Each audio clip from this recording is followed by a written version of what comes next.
اب یہ حضرت امام بخاری اور امام مسلم دونوں کی یعنی کا اتفاق ہے اس روایت پر. قال حضرت ابو ہریرہ فرماتے ہیں قال النبی علیہ الصلوۃ والسلام، حضور صلی اللہ علیہ وسلم نے فرمایا بین انا نائم، کہ اسی اثناء میں کہ میں سویا ہوا تھا، رأیتنی فی الجنہ، میں نے اپنے آپ کو جنت میں پایا. یہ خواب کا ذکر فرما رہے ہیں حضور.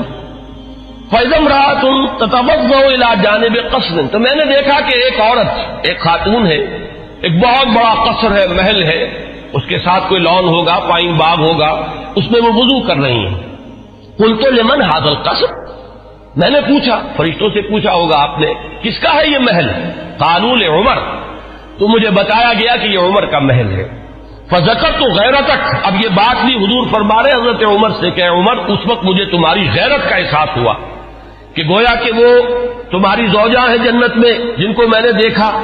تو مجھے اندازہ ہوا تمہاری تو بڑی غیرت ہے تمہاری طبیعت میں کہ میں نے تمہاری بیوی کو دیکھا اس وقت.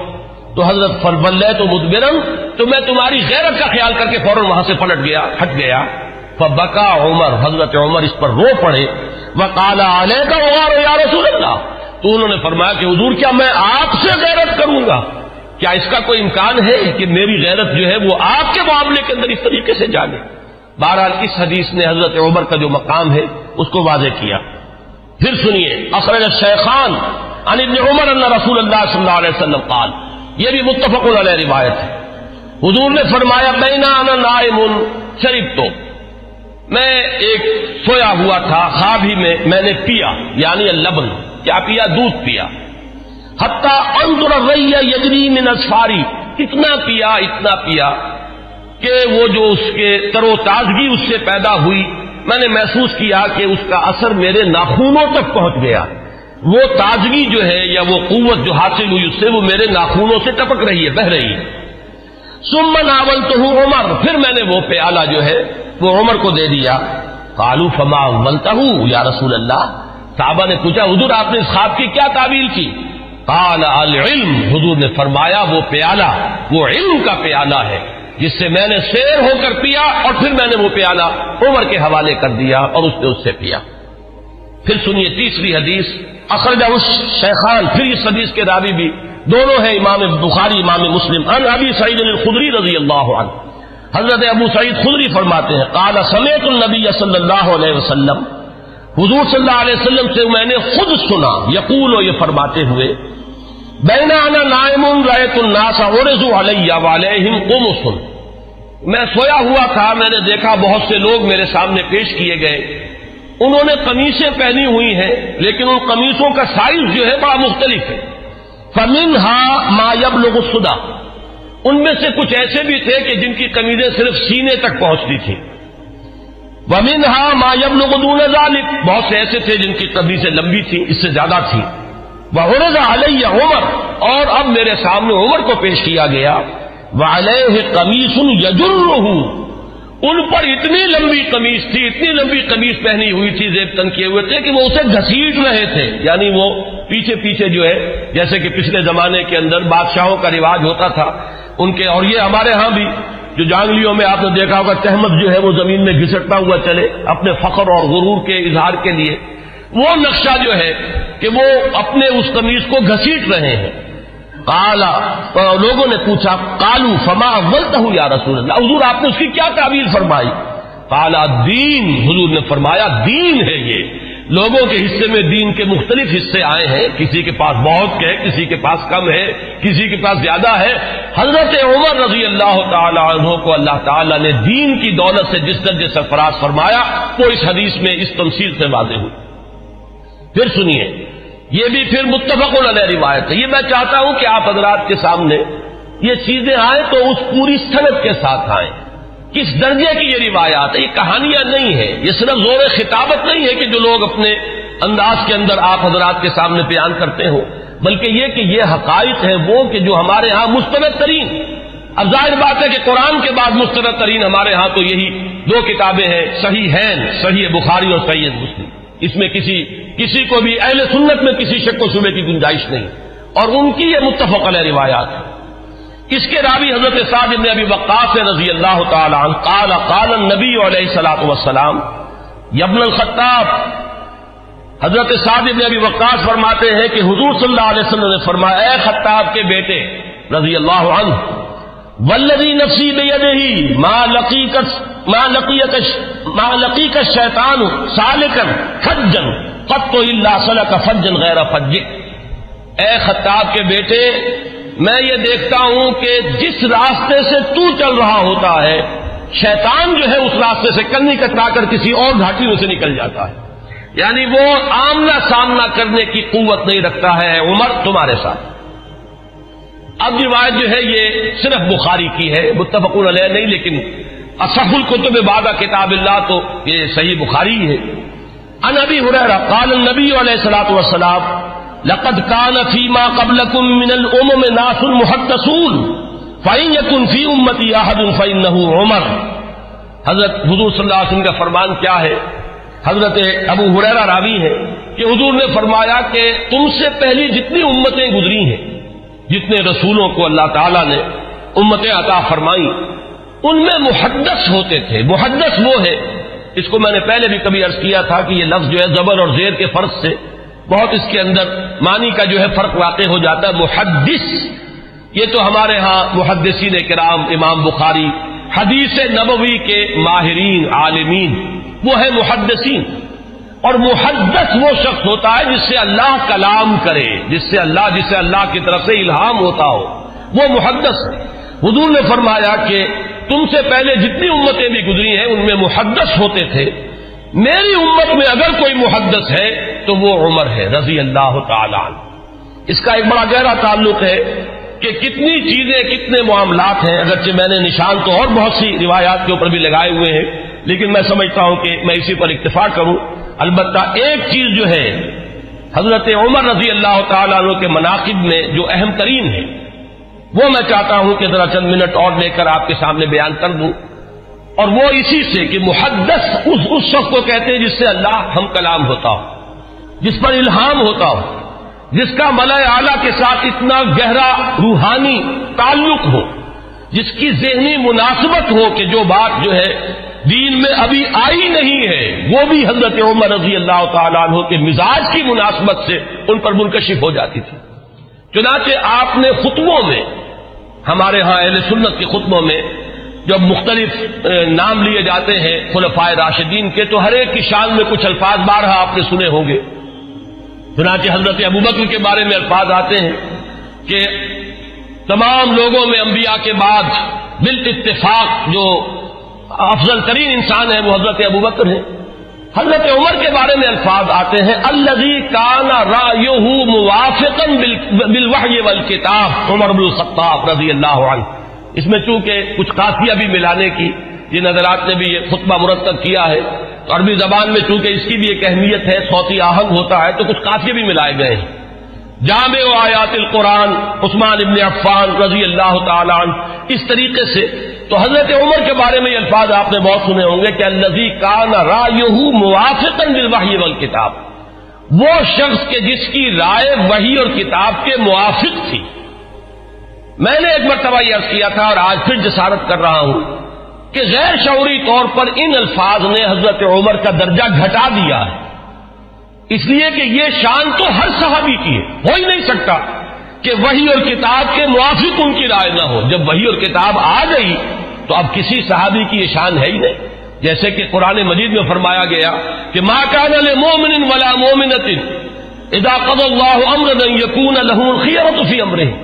جب اللہ اور اس کے رسول کی طرف سے کوئی فیصلہ صادر کر دیا جائے پھر کسی مومن اور مومنہ کے لیے یہ ممکن ہی نہیں ہے کہ اس کے بعد بھی وہ کوئی اپنا اختیار سمجھے اور اپنی کوئی رائے علیحدہ رکھے۔ تو اس حد تک تو حضرت عمر کی بات بھی اگر ہے تو وہ تو تمام صحابہ کے ساتھ ہے۔ اصل شان تو یہ ہے کہ الذی کان الوحی والکتاب موافقا برائیہ، حضرت عمر کی شان یہ ہے کہ وحی اور کتاب نازل ہوئی ہے ان کی رائے کی موافقت میں، ایک رائے ان کی طرف سے پہلے آئی ہے اور کلام اللہ میں وہ حکم اس کے مطابق نازل ہو گیا ہے۔ ظاہر بات ہے کہ اس کا سبب نزول یہ نہیں ہے کہ حضرت عمر نے یہ فرمایا، معاذ اللہ، لیکن یہ کہ وہ موافقت نزول سے قبل کی مناسبت، وہ ذہنی اور باطنی اور روحانی اور قلبی جو مناسبت حضرت عمر کو حاصل تھی اس حقیقت کے ساتھ، اس کی وجہ سے جو بات آپ کے ذہن میں آتی تھی اسی کے مطابق قرآن مجید میں پھر حکم نازل ہو جاتا تھا۔ امام عبداللہ شیبانی نے 21 اس کی مثالیں دی ہیں، جس کو کہ یہاں اس وقت جو ہے میں ظاہر بات ہے کہ نقل نہیں کر سکتا۔ ان میں سے 5-6 جو بہت اہم ہیں وہ میں گنوا رہا ہوں۔ سب سے پہلی بات یہ کہ حضرت عمر نے یہ فرمایا تھا، عرض کیا تھا حضور صلی اللہ علیہ وسلم سے، لَاتَّخَذْنَا مِن مقام ابراہیم مصلی، حضور کیا ہی اچھا ہو اگر ہم مقام ابراہیم کو اپنی جائے نماز بنائیں، ہم یہاں پر نماز ادا کیا کریں۔ فنزلت، اور اس کے بعد یہ آیت نازل ہو گئی وَاتَّخِذُوا مِن مقام ابراہیم مصلی۔ یہ الفاظ جو ہے تقریباً بالکل وہی ہے کہ جو الفاظ حضرت عمر نے اپنے قول میں استعمال کیے تھے، بالکل اسی کے مطابق یہ وحی نازل ہوئی۔ اسی طرح دوسری بات، حضرت عمر ہیں جنہوں نے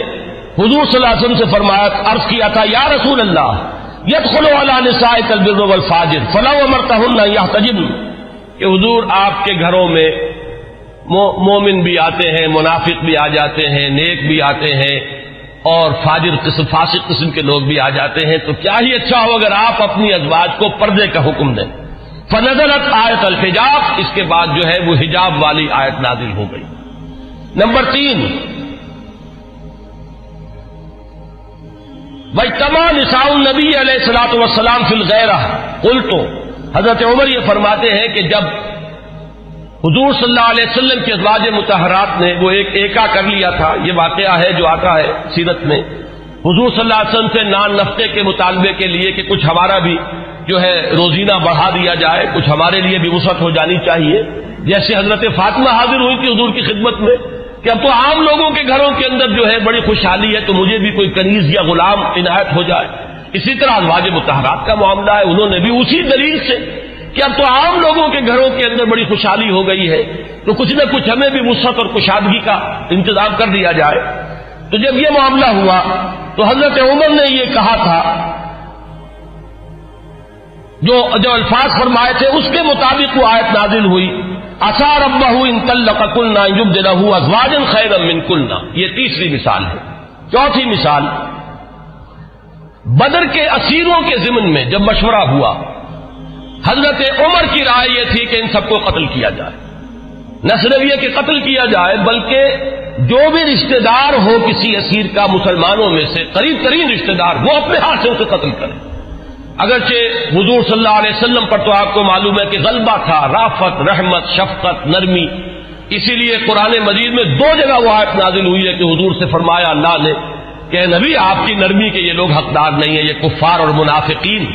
آپ کی نرمی اہل ایمان کے حق میں ہو تو کیا کہنے ہیں، مطلوب ہے،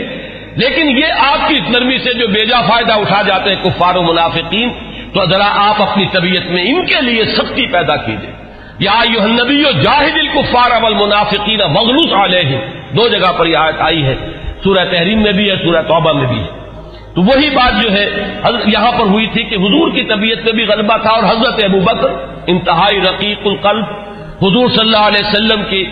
سیرت کے اس اعتبار سے عکس کامل، وہی شفقت اور رحمت، ارحم امتی بامتی ابوبکر واشدہم فی امر اللہ عمر، وہی معاملہ یہاں تھا۔ تو بہرحال جب یہ فیصلہ ہو گیا کہ انہیں فدیہ لے کر چھوڑ دیا جائے، تو پھر قرآن مجید میں جو آیت نازل ہوئی سورہ انفال میں ہے، وہ آپ کے علم میں ہوگا کہ اس میں توثیق ہوئی حضرت عمر کی رائے کی۔ اسی طریقے سے شراب کی حرمت کے ضمن میں حضرت عمر رضی اللہ تعالیٰ عنہ نے پہلے سے کہنا شروع کر دیا تھا، اور بار بار وہ دعا کرتے تھے اللہ اس شراب کے ضمن میں تو آخری اور حتمی اور جو فیصلہ کن حکم ہے وہ نازل فرما دے۔ تو اس کے بعد اللہ تعالیٰ نے اس کی آخری حرمت کا جو ہے وہ فیصلہ فرمایا، اس کی جو آیت جو ہے وہ نازل ہوئی۔ ایک اور اہم مقام ہے، یہ ابن ابی حاتم لائے اپنی تفسیر میں حضرت انس سے، قال عمر، اور حضرت عمر رضی اللہ تعالیٰ عنہ خود اس کے راوی ہیں، وافقت ربی فی 40، یہاں حضرت عمر فرما رہے ہیں 4 چیزوں میں میرے رب کے ساتھ میری کامل موافقت ہو گئی کہ جو بات میرے ذہن میں آئی، بلکہ یہاں تو میں جو مثال دے رہا ہوں جو زبان پر آ گئی حضرت عمر کے، بالکل وہی جو ہے وحی کے اندر الفاظ نازل ہو گئے۔ تو وہ فرماتے ہیں کہ نزلت هذه الآیہ، جب یہ آیت نازل ہوئی ہے سورہ مومنون میں ہے، وَلَقَدْ خَلَقْنَا الْإِنسَانَ مِنْ سُلَالَةٍ مِنْ طِينٍ ثُمَّ جَعَلْنَاهُ نُطْفَةً فِي قَرَارٍ مَكِينٍ ثم خلقنا النطفة علقة فخلقنا العلقة مضغة فخلقنا المضغة عظاما فكسونا العظام لحما ثم انشأناه خلقا آخر. جب یہ آیات نازل ہوئیں تو میری زبان پر فوراً الفاظ جاری ہو گئے فتبارک اللہ احسن الخالقین، اور بین ہی یہی الفاظ بعد میں قرآن مجید میں بھی وحی کے ذریعے سے نازل ہو گئے. یہ میں نے صرف آپ کو 6 مثالیں سنائی ہیں. 21 مثالیں ہیں اس طرح کی کہ جو عبداللہ شیبانی رحمہ اللہ نے اپنی کتاب میں جو ہے اس کو درج کیا ہے کہ بالکل ذہن یوں سمجھیے کہ ایک ذہن ہے، ایک مزاج ہے، ہم آہنگی ہے، حقیقت تک اتنی رسائی ہو چکی ہے، اتنا قرب ہو چکا ہے کہ بالکل سوچ وہی ہے. بلکہ یہ کہ نزول کے بعد تو ظاہر بات ہے کہ ہر صحابی کی وہی سوچ ہوتی تھی، لیکن یہ ہے کہ پہلے سے ذہن کا اس درجے ہم آہنگی اختیار کر لینا، یہ حضرت عمر رضی اللہ تعالیٰ عنہ کے مناقب میں سے یہ بھی ایک بہت اہم پہلو ہے. آج اسی پر اتفاق کر رہا ہوں. آئندہ کے بارے میں میرا ایک خیال ہے، جمعے کی ان تقاریر کے ضمن میں ایک رہتا ہے مسئلہ کہ اب کس موضوع کو اختیار کیا جائے. میرا ارادہ یہ ہے کہ آئندہ سے جو سب سے اہم اور بنیادی موضوع ہے ہمارے دین کا، ایمان اور اس کی حقیقت اور اس کے لوازم اور اس کے تقاضے، اور اس میں بڑی اہم بحثیں ہیں کہ ایمان کا عمل سے کوئی تعلق ہے یا نہیں، اور ہے تو کیا ہے، ایمان کا لازمی نتیجہ جہاد ہے یا نہیں، وہ اس کے لیے کیا دلیل ہے،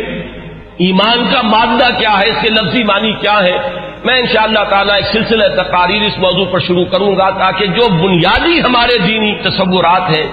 ان میں اگر کہیں کوئی کمی ہے تو وہ اللہ تعالیٰ اس کے ذریعے سے پوری کر دے، اور پھر ہمارے اندر وہ جذبہ ابھرے کہ جو ایمان کے اصل تقاضے ہیں ان کو ہم ادا کرنے کے لیے کمر بستہ ہو جائیں. اقول قولی ھذا واستغفر اللہ لی ولکم ولسائر المسلمین والمسلمات.